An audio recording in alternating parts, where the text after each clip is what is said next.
అడిగిన ప్రశ్నలకు జవాబిచ్చేది పోయి వ్యక్తిగతంగా ఆయన్ని దూషించే కార్యక్రమం చేస్తూ ఉన్నారు.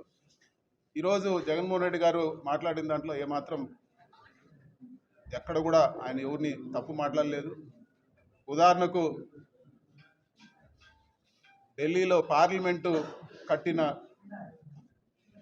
ఏదైతే చదరపు అడుగు కాస్ట్ ఉందో, ఏదైతే అమౌంట్ ఉందో దానికి రెండింతల కన్నా ఎక్కువ ఈరోజు అమరావతిలో కడతాను. ఢిల్లీలో కట్టేదానికన్నా అమరావతిలో చదరపు అడుగు కాస్ట్ ఎక్కువ ఉంటుందని చెప్పి కూడా నేను కూడా ప్రశ్నిస్తూ ఉన్నాను.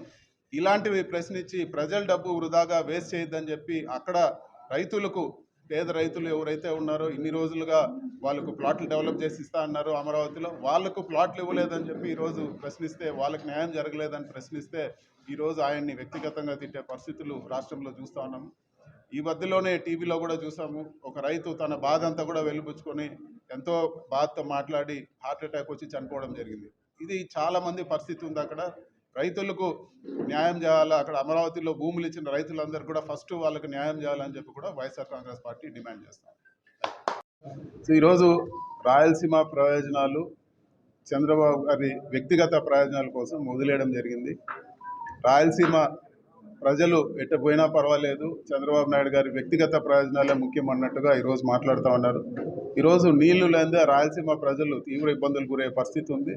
అలాంటిది ఈయన ఈరోజు ఏవంటే అవి ఈరోజు మాట్లాడి 22 టీఎంసీలే కదా అని చెప్పి ఒకదానికి ఒకటి సంబంధం లేకుండా మాట్లాడుతూ ఉన్నారు. ప్రజలకు, రాయలసీమ ప్రజలకు అన్యాయం చేస్తే చూస్తూ ఊరుకునేది లేదని చెప్పి కూడా తెలియజేస్తారు. ప్రతి నియోజకవర్గంలో కూడా ఈరోజు ఒక వైఎస్ఆర్సీపీ కార్యకర్తల పైన దాడులు చేసి వాళ్ళని భయభ్రాంతులు గురి చేసి వాళ్ళందరినీ కూడా తప్పుడు కేసులతో లోపల పెట్టే పరిస్థితి చూస్తూ ఉన్నాము. వీటన్నిటికి కూడా ఈరోజు క్యాడరు చాలా ధైర్యంగా ఎదుర్కొంటూ ఉన్నారు. ఈరోజు జగన్మోహన్ రెడ్డి గారు కూడా అందరికి కూడా భరోసా ఇస్తూ ఉన్నారు. వాళ్ళందరికీ కూడా సరైన న్యాయం సరైన సమయంలో చేస్తామని చెప్పి జగన్ గారు మాట ఇవ్వడం